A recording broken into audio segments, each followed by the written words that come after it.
3 months before he was born.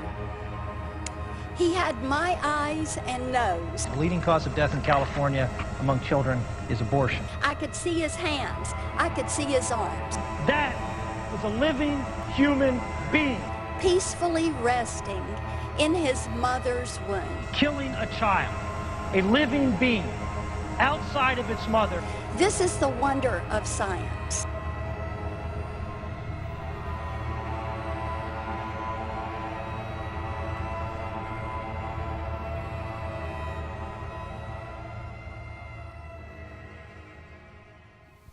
The partial birth abortion ban was signed into law by George Bush in 2003.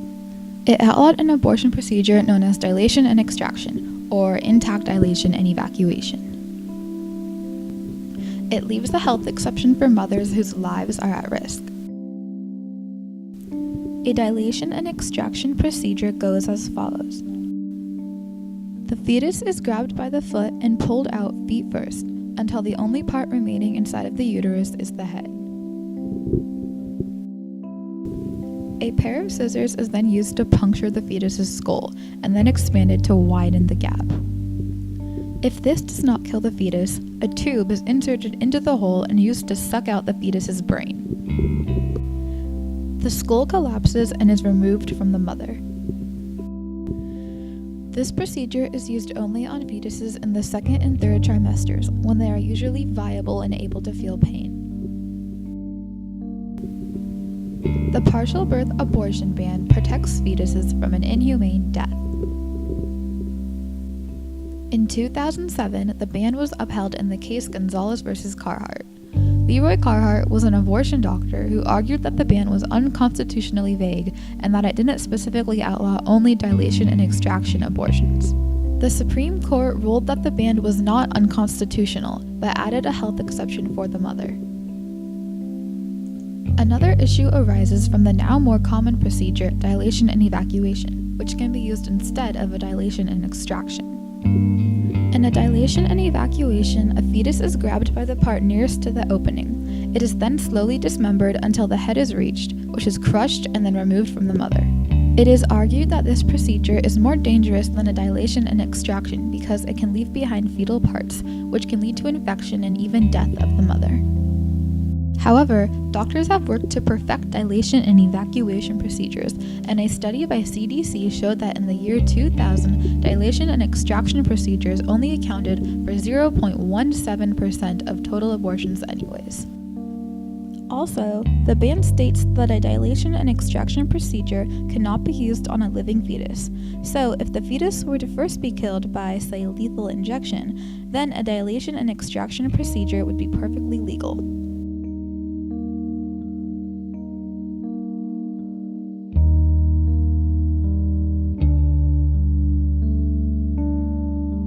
Once that foot is grabbed with that tenaculum, that baby's foot is then brought to the out. One arm would be delivered, and it would be rotated this way. And that small hole with the baby moving and alive in one hand, these scissors are then placed into the base of the skull, in through that foramen magnum, up in that skull cavity. As it killed the baby, then one of the powerful, that suction machine is that it can crush the steel. Once the baby has been killed and is no longer alive, then bringing that down.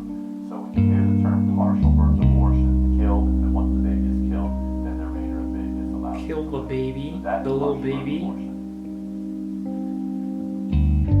Do you think this should be legal?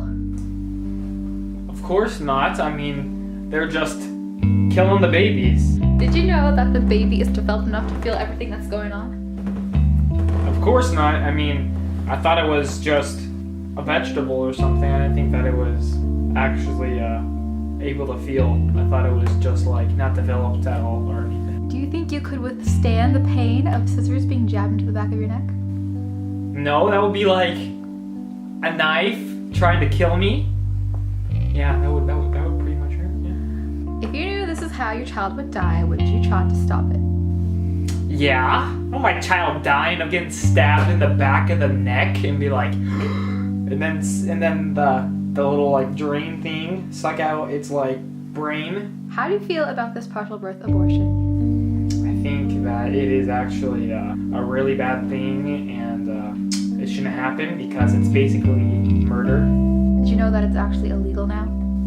Really? My mom told me it was legal still. I didn't know. Do you still think of scissors the same way? No, I think of them as really sharp objects, and they can kill people.